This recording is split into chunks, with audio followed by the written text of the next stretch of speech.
There is a Solution for That is sponsored by VARC Solutions. VARC Solutions helps small businesses succeed by delivering expert QuickBooks bookkeeping, consulting, quick-base development, and integrated solutions.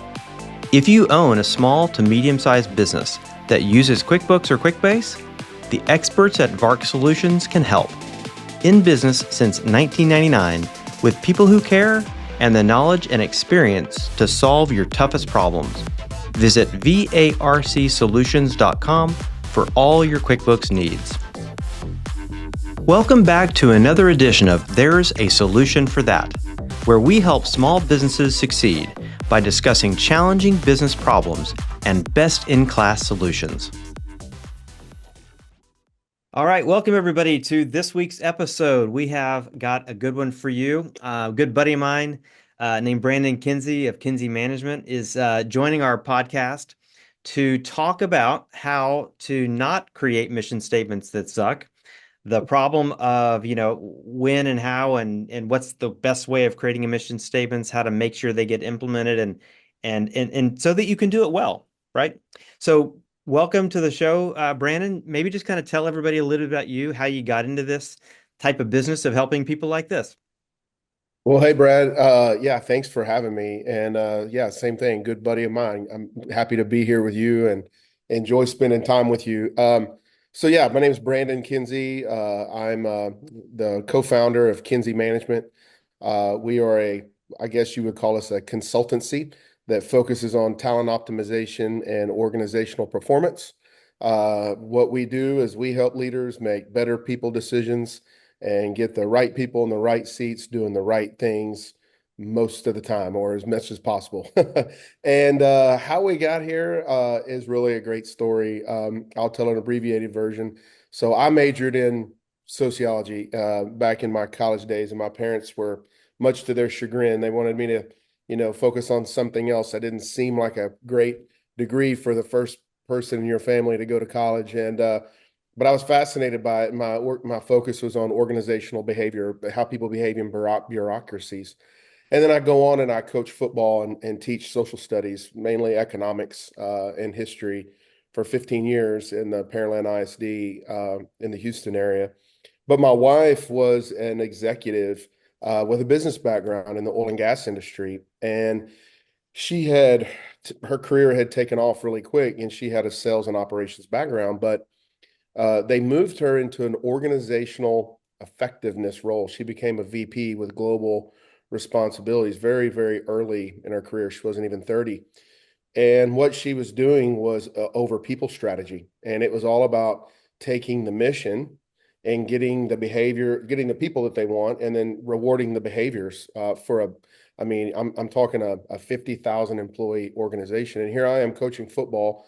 We're going to clinics in the spring. We had a really strong mission statement as a program, and I'm listening to these head coaches, and they have really strong mission statements. And we just have these great conversations about leading people and why clarity around what we want to do and how we want to reward people for doing them was really central to our conversations. And it just was like, we should do this for ourselves.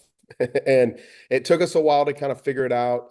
And lo and behold, we took some great risk and weathered the bumpy road. And here we are today after 11 years in business. And it's really a great story to get to do this, not only with my spouse, but I truly believe that we make work better. And so I'm really proud of that. You spend a lot of time of your life at work. Yep. And it shouldn't suck, kind of like your title. So hopefully we make it a little bit better, and we help leaders feel a little bit more comfortable in that role, leading people.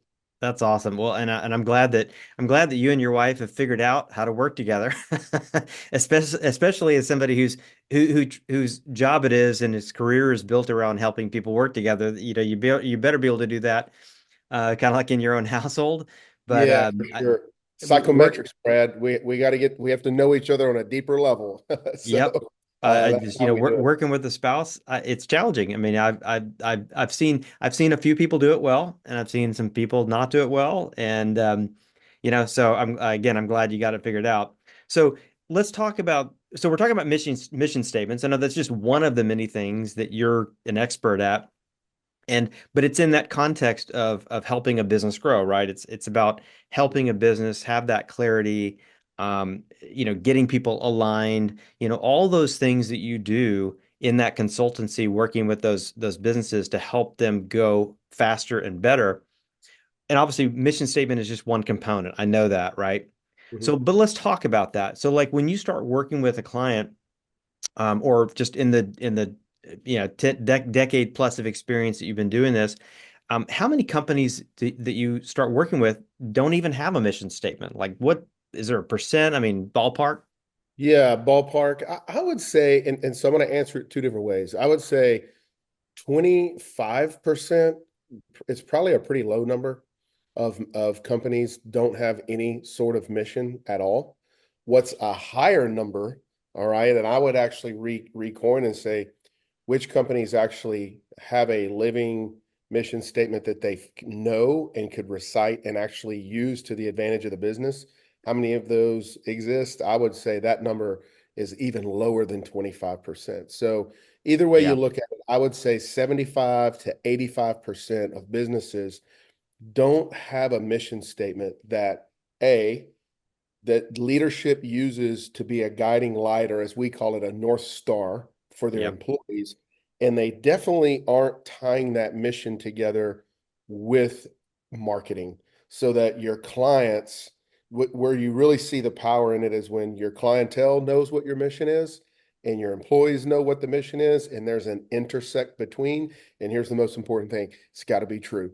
It can't just be something that sounds good that you put on the wall to make people feel good. It's got to be something that you can actually walk and talk and feel when you walk in the doors.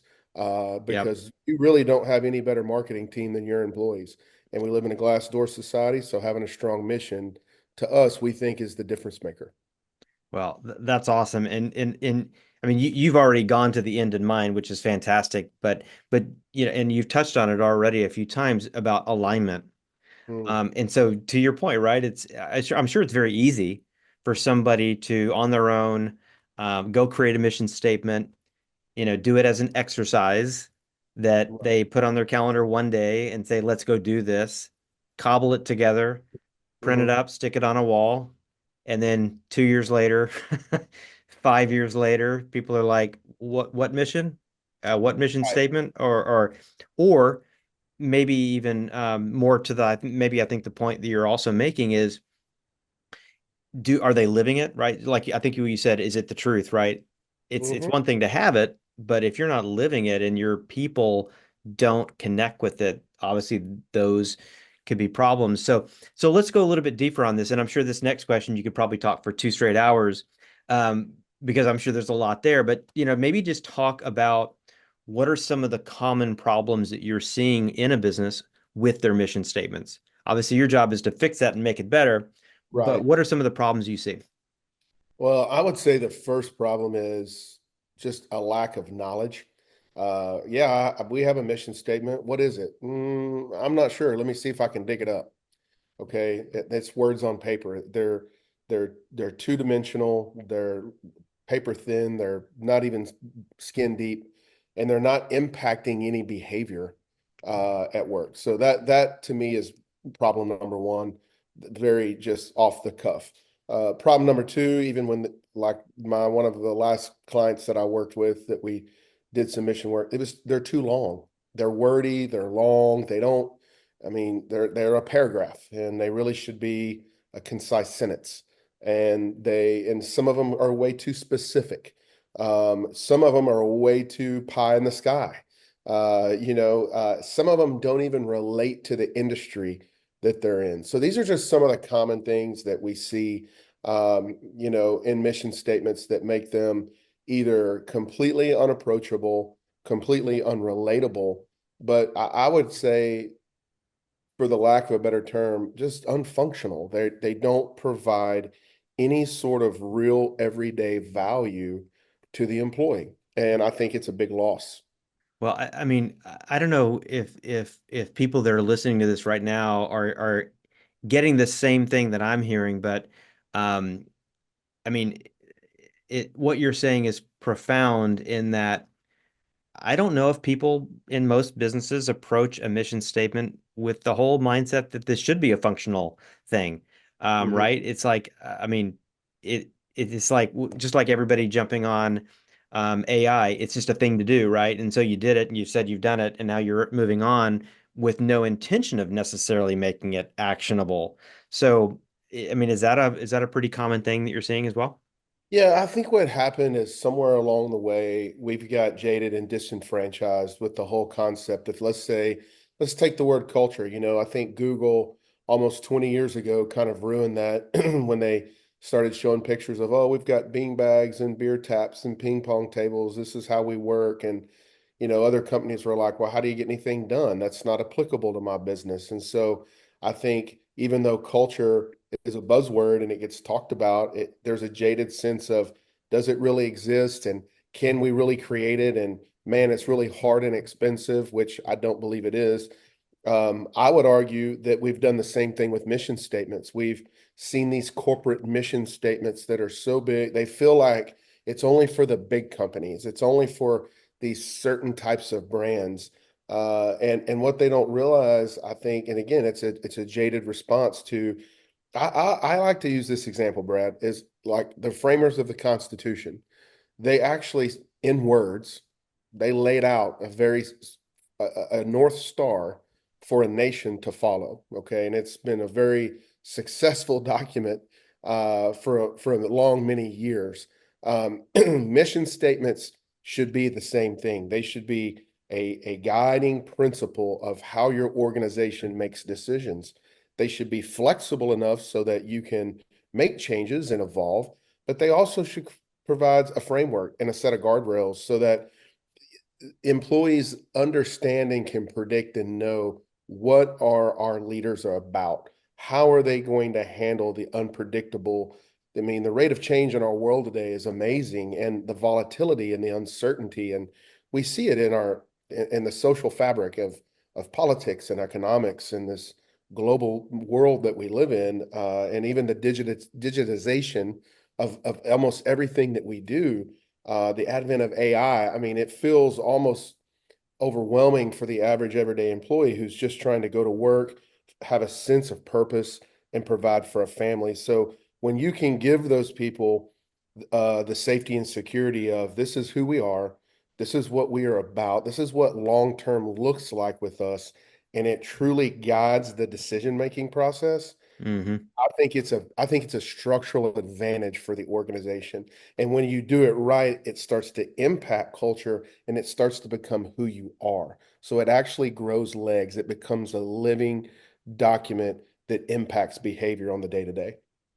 Well, that's really cool, again, you probably know and could explain this a lot more than I have, but one of the things that I've seen, heard, experienced with recruiting, right, Mm, hiring yeah. is kids these days, quote unquote, Yeah. they need to know why they're doing it, right? They need to have a purpose. It's not just a job, that they're going to take and do for the next 30 years. If they're not feeling fulfilled and purpose driven, they're not as connected, and ultimately they're going to come and go and come and go and come and go. So I mean, I think we all at a deep level want to feel like we're accomplishing something meaningful and purposeful. But I think that just seems like, at least with the younger generations, it's more on the surface, right? That they're like, I want to believe in this company. So are you seeing that same kind of trend? 100%. I mean, every generation has its own challenge per se.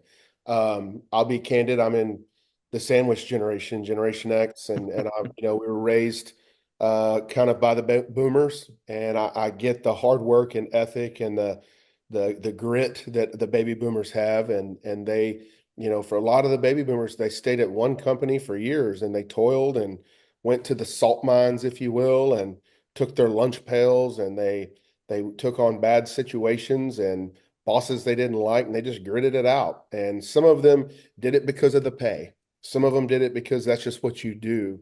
They were raised from a generation that came out of an agricultural society that transitioned into industrial.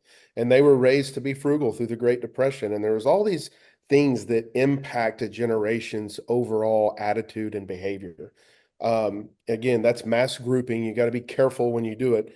But this generation that we're dealing with now, we have 5 generations in our workplace right now. It's super dynamic. We haven't evolved as humans. I love to tell my predictive index clients because I'm a partner, and that's the psychometric that we use with a lot of our clients when we're helping talent and leadership development. But I say, look, human behavior hasn't evolved in the last 30 years. It doesn't work that way. All right. We haven't changed from a hard wiring of how we behave and how we handle work and pressure and task. What's changed is our value system. So this younger generation, you can't pay your way out of a crappy workplace anymore. There's too many options. They just leave. Part of it is macroeconomic. There's choices. There's lots of different types of workplace. Tech has also leveled the playing field. I can just go start a business. I can go start up. Who would have thought we would have a worldwide taxi business where you don't own any of the vehicles? You don't even directly employ Crazy. any of the drivers, but yet it's, $1 billion enterprise. So these young people see the world through a different set of lenses than their grandfathers and grandmothers do. And so employers are challenged with having to give them a reason to get emotion. I like to call it engaged. Engagement literally means an emotional connection to what you're doing. Am I Right. engaged? Am I in a state of being in gear? Right. We have to give them a reason to get into gear. And most of them want to work for purposes. And I know I have a lot of clients still that will go, gosh, it's so touchy-feely. And it doesn't really have to be. I find some of the companies that are the most creative are the ones that literally find ways to plug into what their individual employees are care about. Like if they're into a certain type of charity work, give them days off to go volunteer and do that and put that on their social media and tag it back to you. Make those charitable donations. Involve yourself in that cause. You've done two things. You've increased engagement. You've lived a mission, hopefully that matches up with some of that. But most importantly, you've told that employee that you care about what they care about. These are simple, just one little simple example of how employers can have a living mission statement that connect them to the broader sense of the world. And again, we all have to make choices about what values we want to uphold, and we certainly those are rights that I believe we should all maintain. But you can navigate this. Right. I have some really great companies that are doing it every single day, and they're attracting the kind of clients that they want because of it. That's awesome. I mean, it's totally just, I mean, fantastic stuff.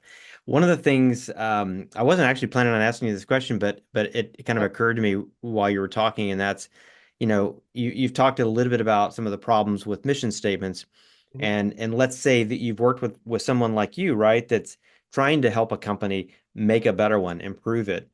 You and I have talked offline a number of times about, what you do being data driven, right?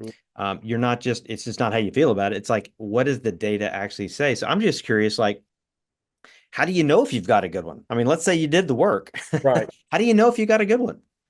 Right. Well, I think one of the first things is this, do your leader, it's a lot of people will say, well, you have to first find out what your people that you employ believe in, and that's where your mission comes from. I don't really believe that. I think it always will be top down. But look up the word leader. I mean, we know what it means, right? It's to Right. lead. And I think any good mission statement has to be leader driven. If the leaders don't have credibility and they don't live and truthfully exemplify what the mission is, then I think it will never take off. However, there is an intersection. You can't create them in the boardroom and shove them down to the masses and expect anyone to believe in them. So there's got to be an intersection of both who do we want to be? Okay. Why are we, it comes down to one question for me, Brad, and you've heard me say it before. What makes us different than our competition? Why do our clients keep choosing us and not the other guys? Okay. So that is one. Right. And then the second would be what does long-term success of a mission look like? And then how are we going to behave differently in a way to achieve the mission? And I think those are the foundational questions that have to be asked. Leadership has to answer them. And I would include managers in that too, the middle strata. Yep. But you have to have a way to poll your employees to see how they feel about these questions too. And what you can start to do is, I know it sounds really tedious, but we do it and it's really possible. You just start to create word clouds. And what happens is using technology and data, words start to emerge. Their patterns start to emerge. People might use two synonyms that mean the same thing. And we have a way of, hey, our employees really think we're all about family. They think we're a supportive organization. And you Right. start seeing these words, and then all of a sudden leadership goes, wow, I had in here that we need to care more about our people. Well, care and support are very similar. Hey, we should try to find a way to work this into our mission statement. And that you literally there, I'll say it like this. We use some tools and some data and some surveys to help draw some of these conversations out, but there isn't a substitute for good old-fashioned conversation. And Yeah. if you're not asking questions and truly listening to the answers to find out what your people really, really care about and what they're Yeah. saying about your company, I don't know that you can ever get to a really good mission statement. And if you haven't done both of those things, I think you can automatically assume that your mission statement's broken. Yeah. Well, I mean, I imagine that most people that try to do it on their own, at some level, they're going to get it wrong because, I mean, Mhm. just going back to the very beginning of the conversation, right? Sociology. It's like people are social animals, and there's a whole lot of dynamics going on. Yeah. There's, at least from my experience, a lot of dysfunction within organizations that can probably derail a process like coming up with a good mission statement. So. Maybe just a few notes on some of the tools that you do use to help that work. I mean, obviously you got surveys, but what are some Sure. of the tools that you guys use? Okay, so on a real simple level, and I'll even name some of the tools. So one of the first tools that we employ when we take on one of these types of projects is I utilize a tool called the line of sight. It's an organizational health scan. It's a diagnostic. It can be delivered at the organizational level, across an organization of any size. We can break it into strata from leadership to management to frontline. We can even section out a particular location if we needed to. But we kind of like to disseminate the data there. What line of sight gives us is the overall alignment of the organization on five, what we call KSEs, or keys to strategic execution. And these are the things that keep us from living the mission on the day to day. Like, let me give you an example. Does everyone understand what makes us different than than our competitors? To me, I call this strategic understanding. I think the CFO needs to understand the strategy. I also think the person driving the delivery truck needs to understand the business strategy. Why? Because it impacts their behavior. Right. There's only really three things a company can serve. They can either be all about the customer, all about lean operations, okay, keeping costs down, or all about innovation and something that no one else has. Right. Whichever one of these flags you fly, it will impact how every single person does their job. And so the line of sight helps us kind of see what actually strategy you really are about, but it also gives us a window into how people are doing their job and which flag they're flying. So to give you an example, if we set a strategy to be a really lean and mean company that keeps costs down, think Walmart, okay? Operationally excellent. We want to keep low cost every day. But yet, my salespeople on the sales floor are out selling the most expensive product in the electronics aisle. That's a strategy that doesn't match back up with our overall organizational strategy. So there's a disconnect there. Right. And we might look at that store and go, why are sales so down? Why is volume not good? Well, we have to dig into that. And what we find out is, wow, those frontline employees really don't understand what we're trying to achieve. Yeah. Uh, these things happen in every organization at every level.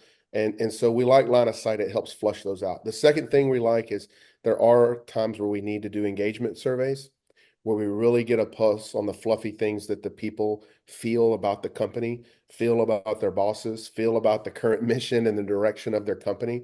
It Right. gives us a window into how that employee's engagement is, how emotionally connected are they to our brand.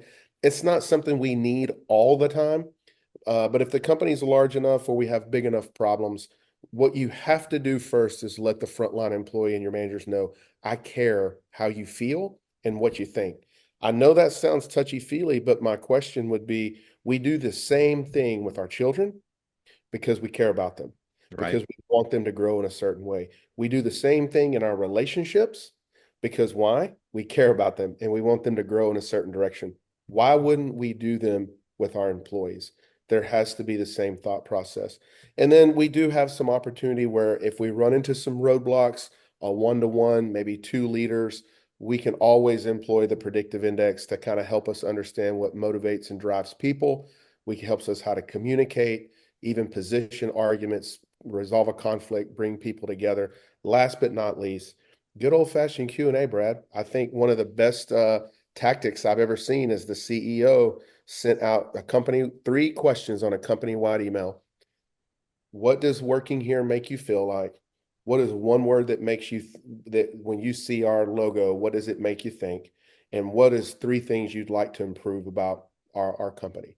And we took all those responses and we put them in a word cloud. And I'm not gonna lie, about 3 to 5 words really emerged and just jumped off the screen. And when you take that and combine that with the other data points, things get really clear. And it doesn't mean that everybody in the boardroom agrees, but we hash that out. We facilitate the discussion because I like to tell them we're going to have tough conversation today, and it's going to go one of 3 ways. Either we're going to get mad and walk out, and it's going to make my job hard.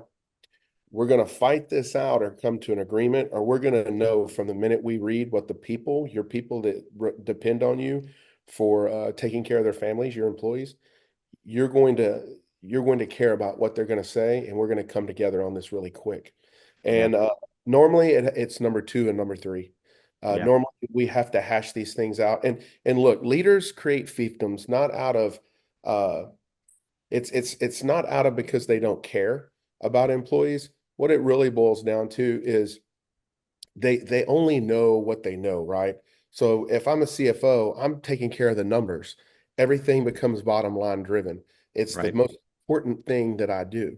But that HR person, everything they do is about people. So where's the intersect to where we both can serve the Right. same mission and carry out our job in the same way? So this is what we do. We use those different sets of data points, and at the end of the day, we just use good old-fashioned communication and talking things out to facilitate a consensus.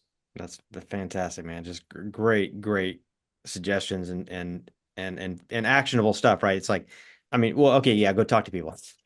But there's a process that you're talking about. There's a process, right? Mhm. It's not just go throw something on the wall and hope it works. It sounds to me like you've got to really you actually have to care about the end point or result of what you're doing as well, so that you've got the energy and the endurance to see it through from, hey, let's go improve this to let's actually see some results from that mission statement.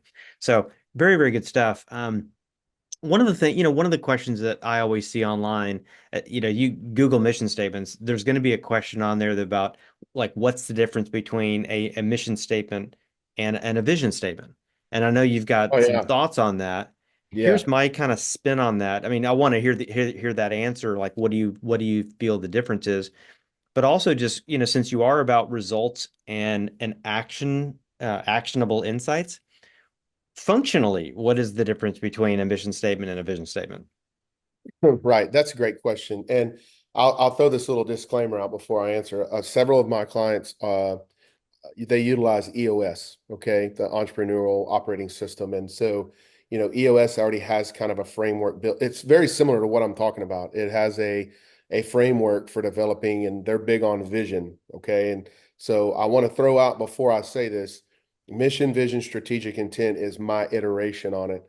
By no means am I saying my clients that utilize EOS and their vision operates like the mission those, it's fine. I mean, whichever, potato, potato, right? But at Right. the end of the day, what I am defining is what I call a North Star for the EOS clients that we work with.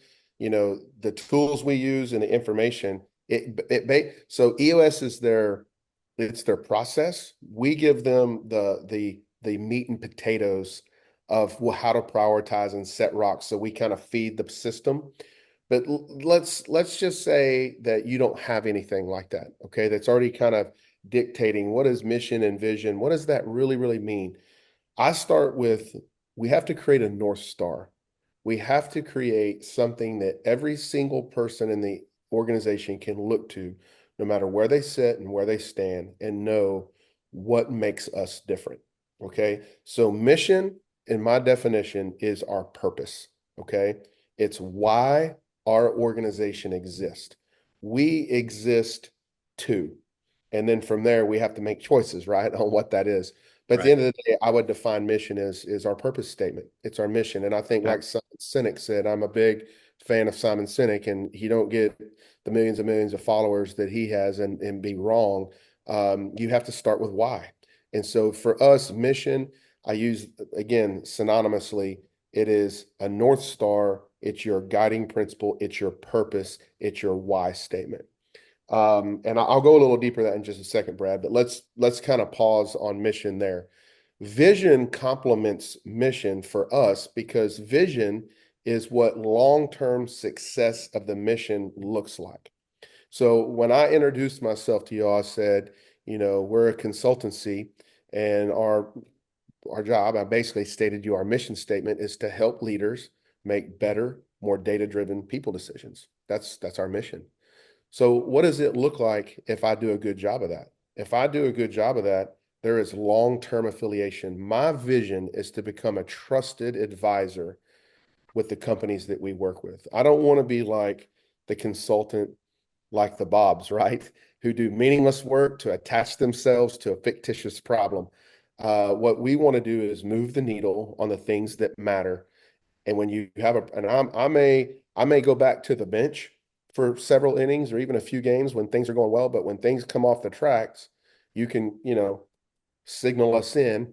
And here I am as your trusted advisor to come help you. So that's what happens when the mission is successfully completed over a long period of time for us. My vision for the relationship is to become a trusted advisor. So it's what long-term success of the mission is.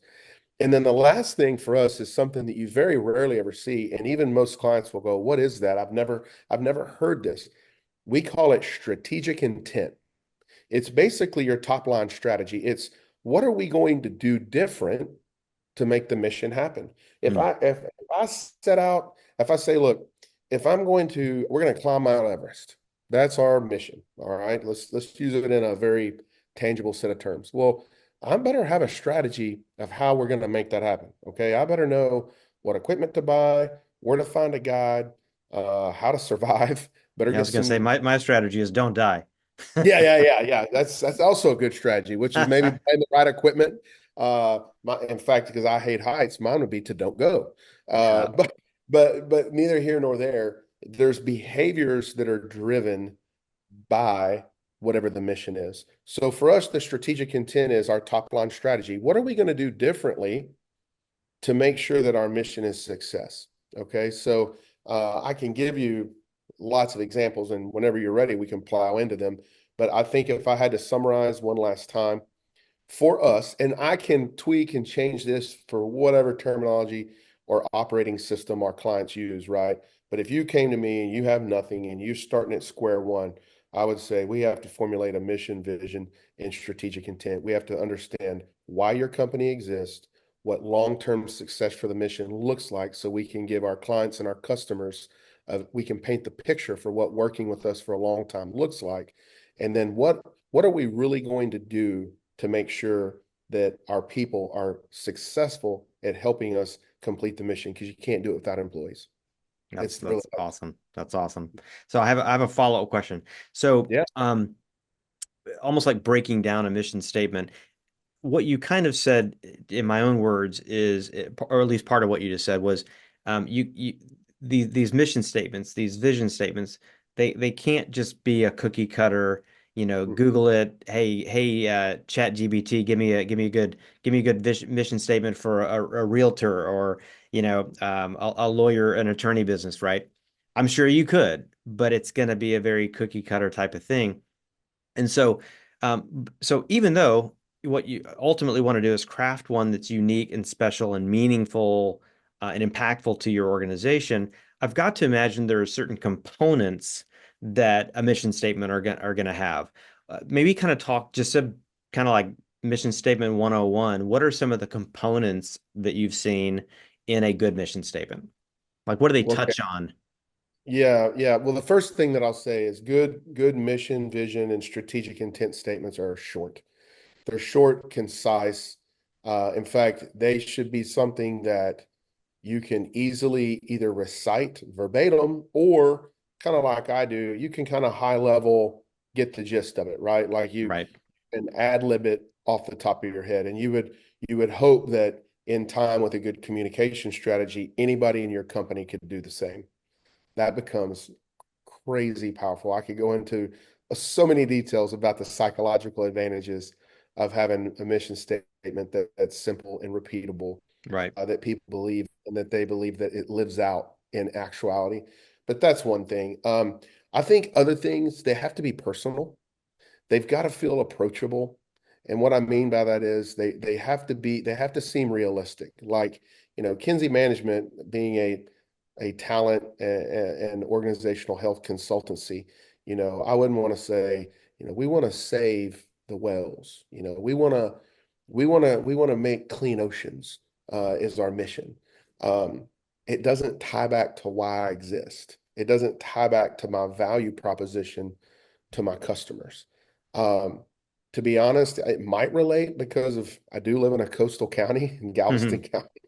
But imagine if I was in Omaha, Nebraska. I mean, I see mission statements sometimes that are so pie in the sky, or there's something that maybe the leadership or maybe even the CEO, him or herself cares about personally. And so they want to try to make this movement there. Those are really hard to get people to buy into, because what you're asking them is to take on your value system, okay, and appreciate the things you want to appreciate and have the interest that you're interested in. I think these mission statements can alienate, they can do more harm and damage. So, what you want to try to do is have a mission statement that is very broad. They tend to be somewhat basic, they tend to be fairly high level, but they do have intent. They have um, something that is all, and the trick to them is you have to have something that really unites across all big groups of people. Okay.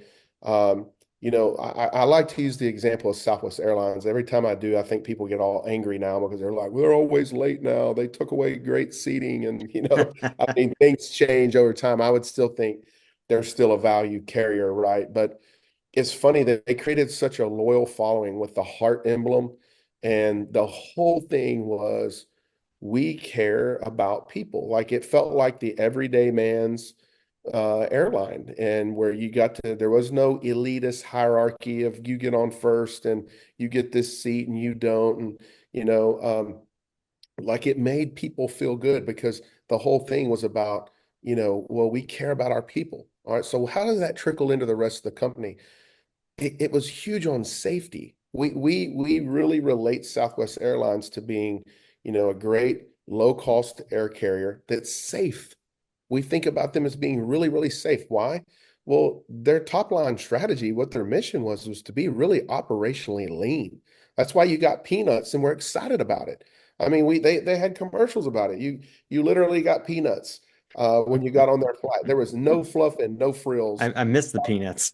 Yeah, no doubt. And but again, what was the mission? The mission was people. We care about people. We want to take care of our people, but they did it with an operationally excellent, low cost, very safe, very strict about operations and safety. So again, I think we sometimes forget that, well, if I want to have this brand that people relate to and love, then I've got to be all about the customer and I've got to give them everything they want and I've got to make Yeah. everybody happy and I've got to I've got to give them all the bells and whistles and frills. But Southwest Airlines didn't do that and created one of the strongest Yeah, brands of all time. And so that's the trick, right? Is creating a mission that is relatable to not only the employee, but also the customer, but it still at the end of the day delivers to the business strategy. And I think Southwest yeah, Airlines shareholders would agree that for many, many years, they did a great job with that. In absolutely. fact, if I'm not mistaken, they were one of the only airlines that, during uh, some of the worst financial times, and they never had to take some of those bailouts and those monies Right, because they were able to function efficiently. So anyway, that's just kind of what I would say is you've got to have something that relates to the people, clear and concise, and something that's high level, but at the same time drives behavior. right.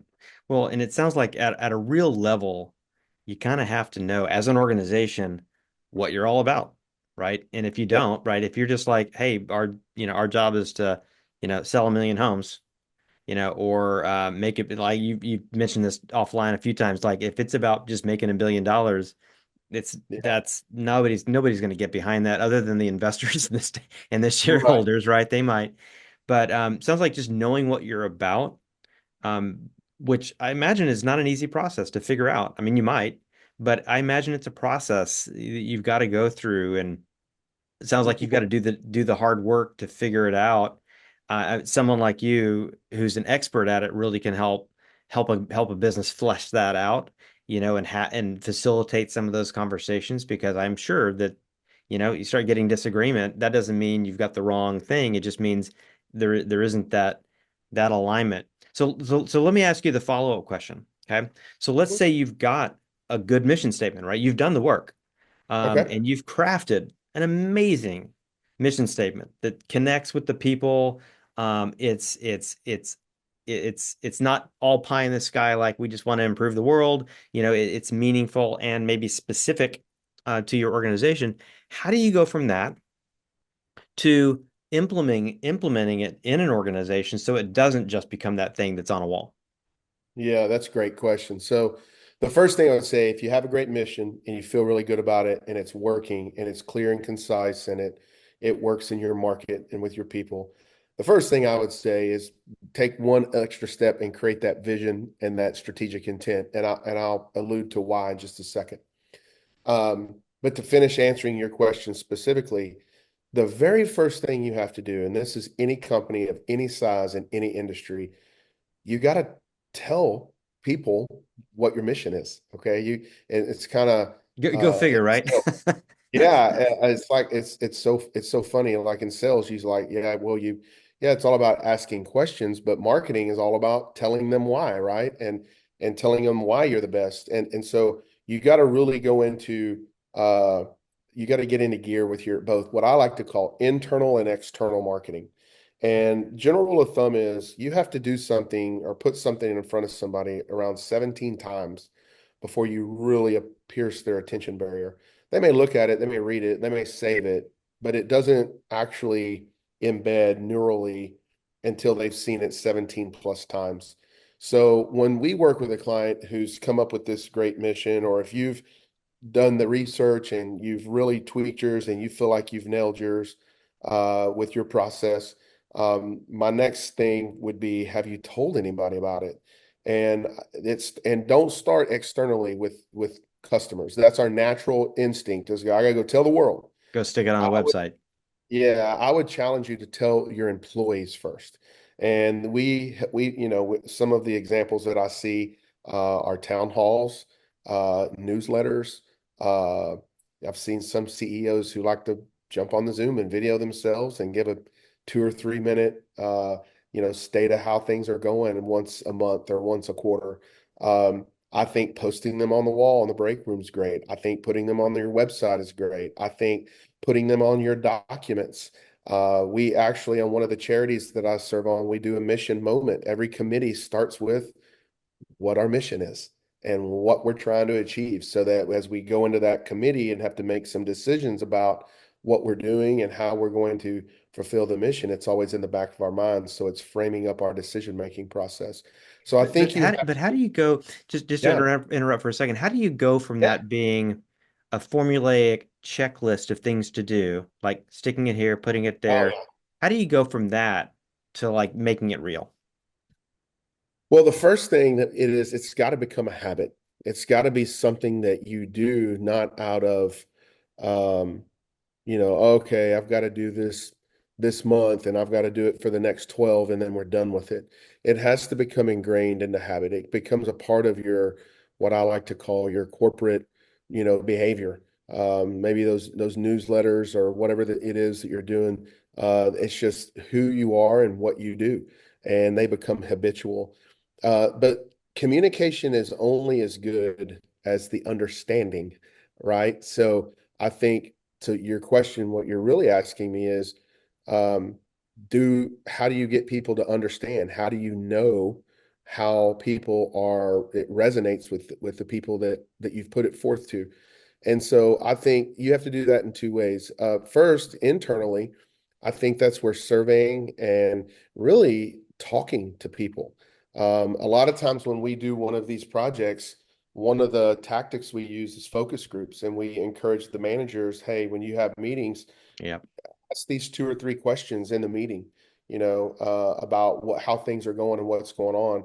Write those down in notes, and then when we have a managerial meeting, that leadership is now paying attention to, we're getting frontline feedback. We're getting a pulse on whether or not the behaviors are changing, sentiment, feeling, engagement Yeah. is moving the needle in the right direction. When we've utilized the line of sight, we actually do pulse checks, which means we give the line of sight to the organization. We see where we have some breakdowns and some miscommunications. Well, each quarter we may go back after we've put our action plan in place to correct that. And we've really tried to push the mission down into those areas and correct some behaviors and get some organizational alignment. We pulse those with the employees directly so that we Yeah. see, oh, and then it grades us. It says, oh, hey, we started out at 57%. But here we are 2 quarters later, we're at 81%. Okay. So we're moving the needle in the right direction. Yeah. Um, but it's a combination of data points and conversations that we do to make sure that those things are being done. One other thing I want to add, Brad, and I think this is really important. Now we're getting a little deep here, Hmm. but everything should tie together if I'm the leader of a company. Here's what I mean by that. I want a great mission, vision, strategic intent. I got to have a good communication and marketing strategy to share that with my people in the world. Leaders have to have credibility and walk the walk. KPIs, the way I measure people, have to align to the strategy. The day-to-day activities, people need to understand. This is probably one of the things I hear the most. Well, why do you do it? Why do you do it this way? Well, that's the way we've always done it. Okay. Well, does the way you're doing it tie back to your current strategy business wise? Well, no, but this is just kind of how we've done it, so we didn't want to change it. So what you're telling me is we're asking people to take time out of their week to do something that literally has nothing to do with what we're trying to achieve Right. in the business strategy, in the mission. Yep. So the day-to-day, and this is the first way that I see morale or what we call disengagement or even burnout. People get so when employees are smarter than we give them credit for, when they're doing things that don't have any consequence on their well-being or the well-being of the company, but they're still required to do it because it's on a sheet of paper as a KPI and I'm graded on it. That is the most demoralizing thing in the world for a person to do.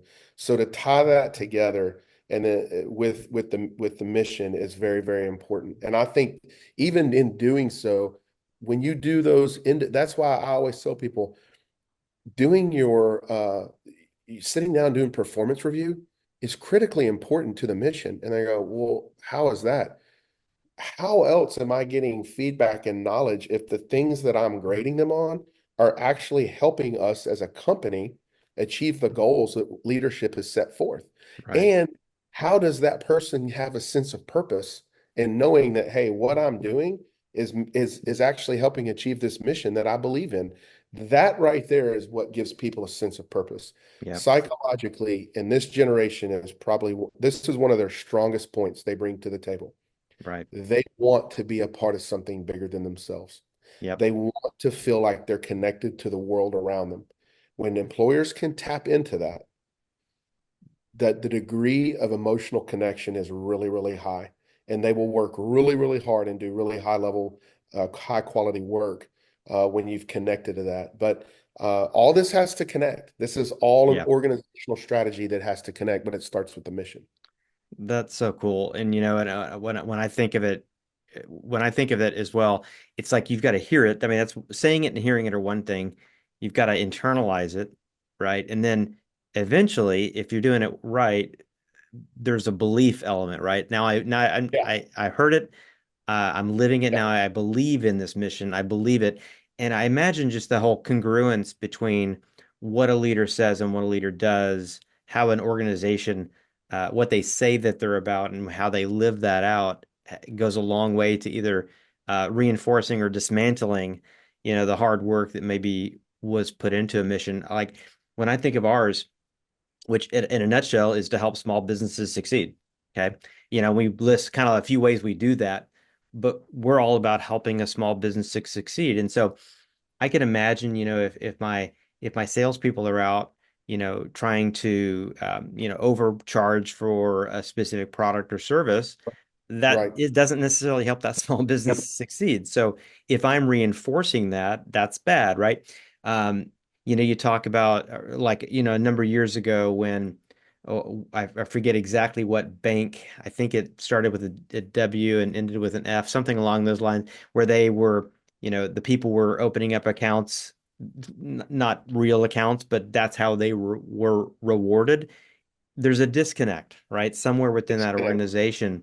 Yeah. So, I mean, as you're talking, I'm just thinking, okay, well, when we send an email out, when we send when we do a marketing campaign, when we do an offsite, it's like all those things, to your point, have to be part of a bigger whole, a bigger picture that all connects. Because if there's parts of it that aren't connecting, especially when, like you said, people are smart and they pick up on stuff very, very quickly. If they don't see the connection, or if they see the disconnection, probably even more importantly, they're not going to believe it, and it's just going to be, uh, you know, Yeah. yep, Brad, dead on arrival. you're dead. You are dead on arrival. You are onto something that I think really gets me fired up. And it's when you have a mission, you've done the things, okay? You've communicated it, all right? You've taken those steps. You've got, and then but right before you get to the point where, and it literally is that step by step, right? Like form a great mission using data, leaders walking the walk, doing the communicating. They're the ones that are leading the charge and screaming from the rooftops. You're impacting the day to day. You're measuring people on the things that really matter. Your hiring and talent strategy reward the behaviors that are necessary to complete the mission. Okay, you see how the cycle is. But if you stop somewhere in that process and say, "Well, we've done enough. All right, we've communicated it, but we're not going to do all the people stuff. We're not going to do the performance reviews. We're not. That's too much. That's not who we are. We don't. We've never done it. We don't need it. Blah blah blah blah blah." Well, here's what starts to happen. As you start to market your why out to the world and the world runs into your people, all of a sudden, perception and reality start to kind of commingle a little bit, right? And Yep. if they're not the same, then that's a problem. That's a problem for potential customer, right? Something's off about this. You say you're all about customer service, but the two people I just spoke to were really rude. All right. Right. You say you're going to have the most knowledgeable staff. They didn't know anything, you know? How many times have you gone into, I mean, I hate to say this, but we all joke about going into a Home Depot and asking where something is. Oh, not my department. Well, I'm not sure. Maybe I think it's on somewhere between aisle 30 and 35, right? You can't say that, hey, we're going to have knowledgeable employees that will take care of you. And then when the customer goes in, they don't feel that and don't see that. Right. The same thing happens when new people enter the organization as an employee. They come in on this high. Oh, they told me this. They told me that. Their mission is this. And then all of a sudden they sit down at the first day and they look at the person next to you and they go, hey, just letting you know, they lied to you. There's nothing more demoralizing Yeah.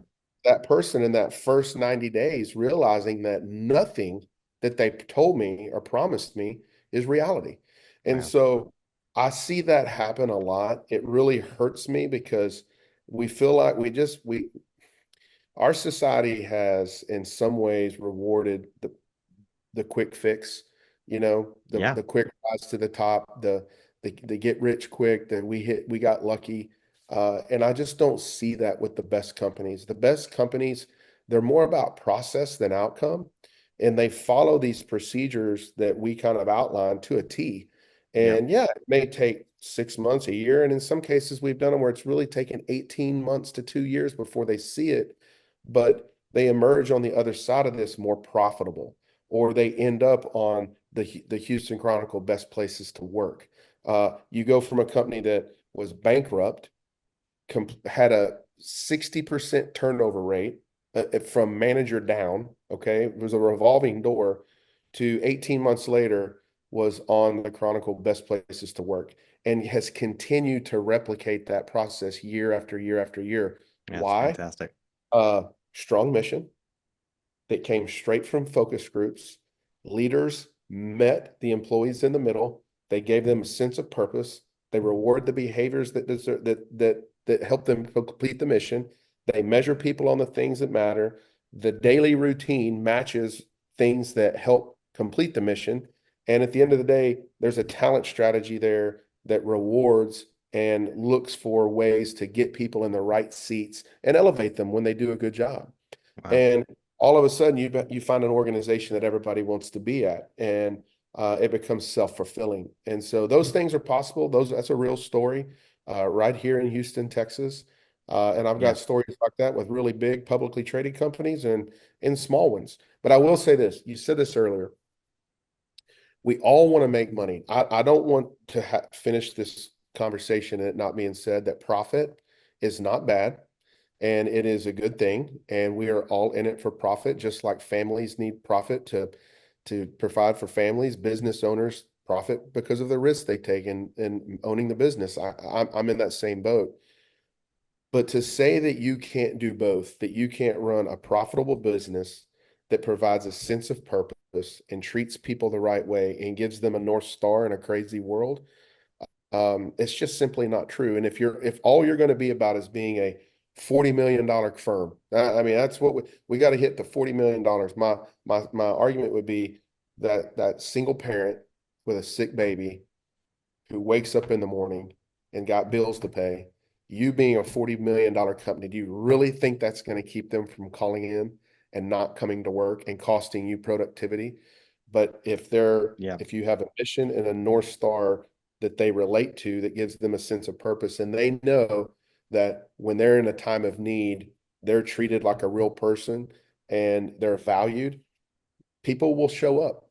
People will show up and they'll do a good job. And even on the days when they can't show up, they'll log in from home. They'll Yeah. stay late the next 2 days. Yeah. They'll do whatever they need to do to get the work done because they know, hey, I know what my boss is about. I know what this company is about. I've seen it, I've watched it, and there's no question in my mind how it works.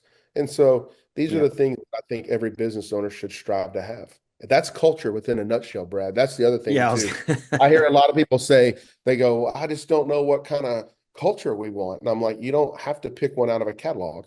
Right. What you do is figure out why you exist.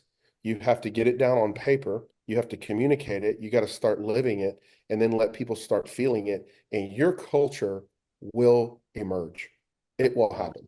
Well, all these tips and strategies are spot on, and I, even more so in this conversation, realize how incredibly important you are in terms of the work that you're doing, and the impact that you actually absolutely have with the organizations that you help. So the other, and we're going to close this out because we're out of time, but um, one of the questions ultimately that I've got for you is, Mhm. how does somebody get a hold of you to get guidance and help through this process? Because quite frankly, just listening to you, it's like there's it sounds simple, okay, but it seems like there's so many moving parts and there's so many ways that it could go wrong, that why in the world would you ever want to do this by yourself or try to do it by yourself when it could go wrong so many different ways, not fully, partially, you went sideways somewhere during the process. So long story short, we want to help small businesses be successful. And so one of the ways that we can help them be successful is to letting them know that you exist to help them be successful through their mission statements. So long-winded way of saying, how do people get a hold of you if they want some help? And then go from there.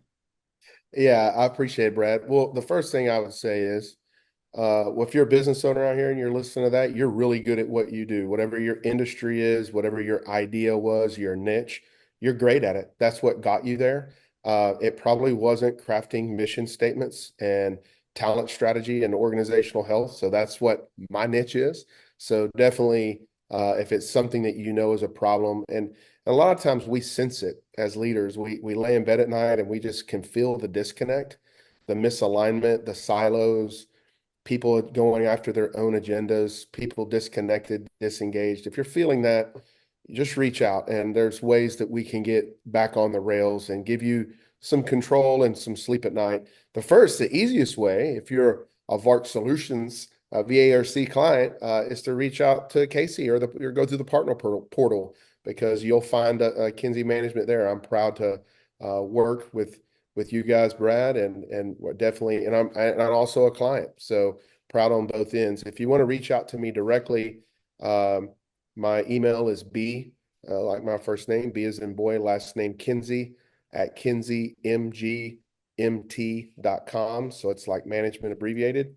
And I'll read my phone number out, I guess, 832-274-3937. Or you can find me on a really great website that this really stupendous buddy of mine built for me. His name is Brad White. I helped. Well, you and your help did a great job. You can find us at www.kinseymgmt.com, and it's got a lot of information on there about us and even some of the clients that we work with. And I'd love to have you visit and just have a conversation and see how we can help. Fantastic. We'll put all those details, by the way, in the show notes. If anybody's listening, trying to, they're driving down the street and trying to write that down, we'll put that in the show notes for you. But on my behalf, I hope everybody picks up the phone and goes and talks to Brandon and Lisa over there at Kinsey, because they do an incredible job, and you really do need that assistance to get it done right. So Brandon, thanks for taking the time to be here. Really appreciate your expertise. Also, really appreciate your friendship. And for those of you that are listening, hope you enjoyed this podcast, got a lot out of it, and we'll see you next time. There is a Solution for That is produced by VARC Solutions. This episode was produced by Ashley White and Aaron Riley. You can subscribe to this podcast on Apple Podcasts or Spotify. Watch the video version on youtube.com/TheresaSolutionforThat, or visit varcsolutions.com/podcast, where you'll find our entire podcast archive, as well as show notes, links to solution providers, and complete transcripts of every episode.